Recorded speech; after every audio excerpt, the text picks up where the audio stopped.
News previews आज special day है क्योंकि नई लिस्टिंग हुई है, इसलिए 2 न्यूज़ प्रीव्यूज हम आपके लिए लेकर आ रहे हैं। और आज की ऑफकोर्स जो हाईलाइट है लिस्टिंग के बाद IQ लाइटिंग्स, उस पर है हमारा पूरा फोकस। शानदार लिस्टिंग होते हुए दिखी है।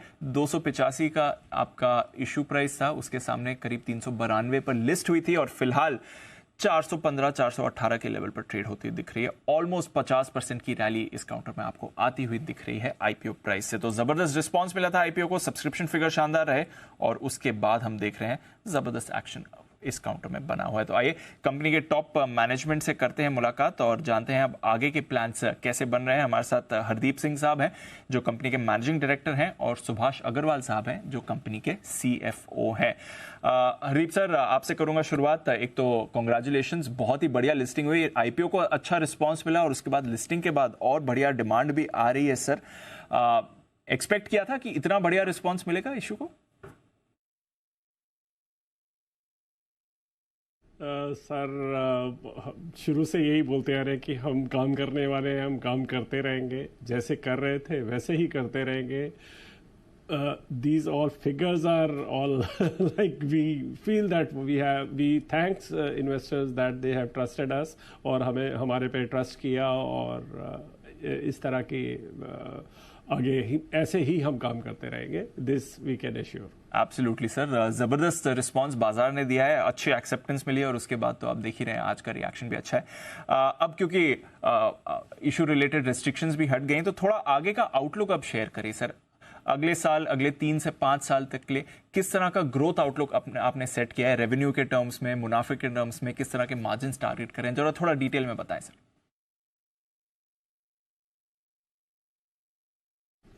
सर, आपको अगर ग्रोथ देखना है कंपनी का तो पिछले 2-3 साल का जो ट्रेंड रहा है हमारा 25 से 30% कम से कम हमारा रेवेन्यू ग्रोथ रहा है पीछे। और आगे कोशिश यही रहेगी हमारी कंपनी की कि हम लोग उस ग्रोथ को कंटिन्यू कर पाएं और उससे बेटर देख पाएं। जो 16 लाख इन्वेस्टर्स ने हमारे ऊपर भरोसा जता के जिस तरीके से अप्लाई किया, उसमें से कुछ लोगों को मिल पाया, उनके हम उम्मीदों के ऊपर खरा उतरने का पूरा प्रयास रहेगा।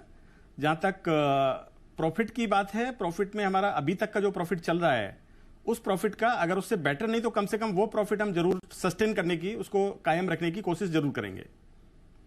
बट ग्रोथ टर्म्स में बात करें, थोड़ा परसेंटेज फिगर्स में बात करें तो इंटरनली कितना आप टारगेट करें? जैसे FY20 में 220 करोड़ का आपका एनुअल रेवेन्यू था, FY22 में 330 करोड़ हो गया, फिलहाल इसी साल 9 महीने में FY23 तक के जो 9 मंथ्स फिगर है उसमें 330 करोड़ का आया।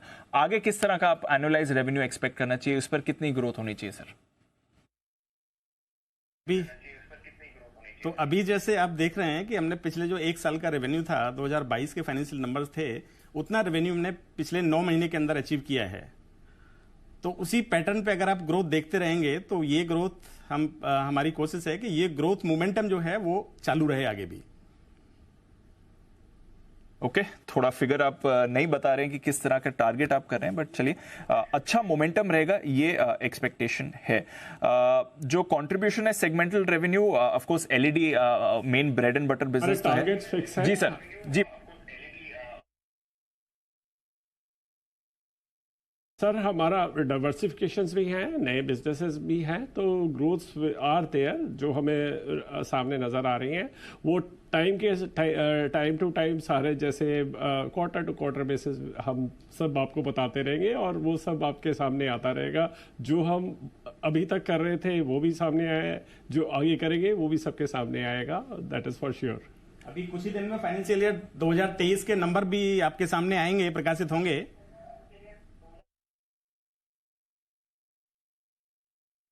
जी सर, जी ऑफ कोर्स, नहीं तब तो क्लियरली आपसे और डिटेल्स में बात करेंगे सर, बट थोड़ा एक अच्छा लगता है क्योंकि इतना अच्छा IPO रिस्पॉन्स है तो कंपनी की तरफ से भी आगे का पता चले कि किस तरह की आप अपनी डायरेक्शन चूज कर रहे हैं।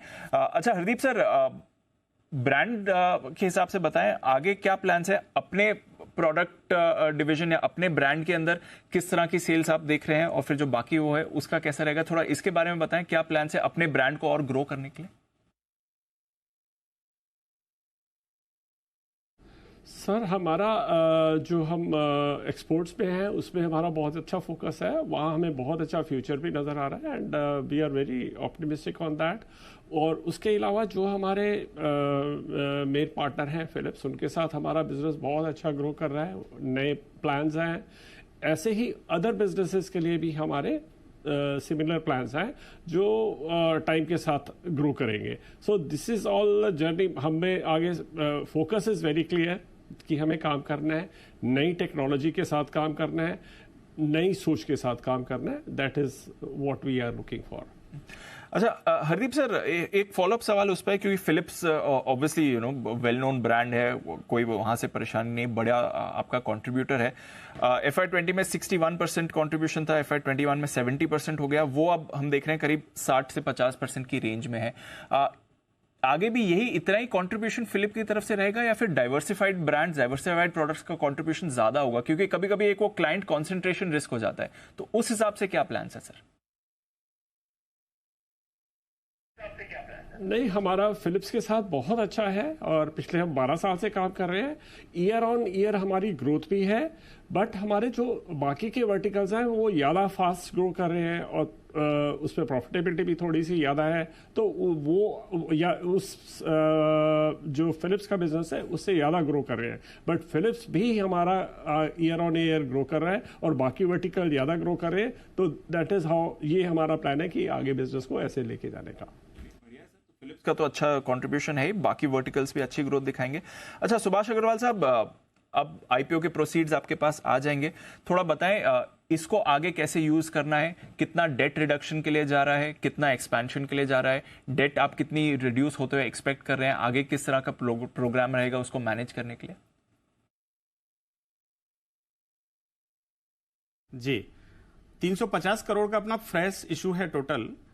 इसमें से अपना इंफ्रास्ट्रक्चर डेवलप करने के लिए अनमार्क है मेरा 105 करोड़ और 100 ऑड करोड़ मेरा प्लांट एंड मशीनरी पे जाएगा। 50 करोड़ का मेरा डेट रिडक्शन है और कुछ जीसीपी पार्ट रहेगा। 50 करोड़ के डेट रिडक्शन के बाद कितना डेट बचेगा सर, और उसको फिर मैनेज हो जाएगा या वहां पे और रिडक्शन की आप प्लान करेंगे?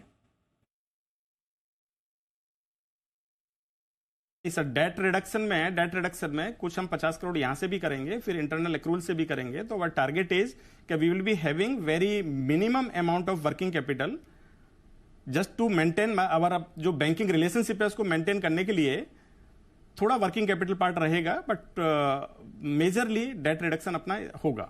ओके और अग्रवाल साहब, फिलहाल कितने कैपेसिटी यूटिलाइजेशन पर चल रहे हैं, आगे कितनी इंप्रूव हो सकती है उस पर भी थोड़ा बताएं। सर कैपेसिटी यूटिलाइजेशन में ऐसा है कि अभी हमारा जो कैपिटल यूटिलाइजेशन चल रहा है in terms of fixed asset turnover I will speak, तो इसमें मेरा 5 से 6x का अभी तक टर्न चल रहा है, क्योंकि इंडस्ट्री और प्रोडक्ट रेंज इस तरीके की है कि इसमें एग्जैक्टली एनालाइज कर पाना कि क्या परसेंटेज यूटिलाइजेशन है। बट इन टर्म्स ऑफ मेरा एफ ए टर्नओवर रेशियो देखेंगे उसके अकॉर्डिंगली 5 to 6 का है अभी, क्योंकि नया इन्वेस्टमेंट होगा मेरा प्लांट एंड मशीनरी में, ये रेशियो डेफिनेटली नीचे जाएगा। एंड अभी अपना इसके बाद कोशिश रहेगी कि 2 से 3 साल के अंदर हमारा यही ट्रेंड वापस आए। चलिए बढ़िया सर, बढ़िया रिस्पांस मिला आपके आईपीओ को और उसके बाद हम देख रहे हैं बाजार और अच्छा रिस्पांस दे रहा है, आगे के प्लान्स भी आपके शानदार हैं। बहुत बहुत शुक्रिया हरदीप सिंह साहब और सुभाष अग्रवाल साहब आज लिस्टिंग के बाद हमारे साथ बात करने के लिए और कंपनी के आगे परफॉर्मेंस की बात करने के लिए, और जैसा आपने कहा नतीजों के बाद भी आपसे करेंगे बातचीत और थोड़े और डिटेल्स भी लेंगे। बहुत बहुत शुक्रिया सर।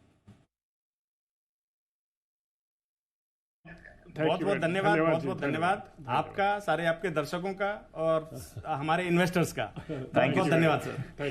थैंक यू और एक बार फिर से कॉन्ग्रेचुलेशंस इतनी शानदार लिस्टिंग के लिए।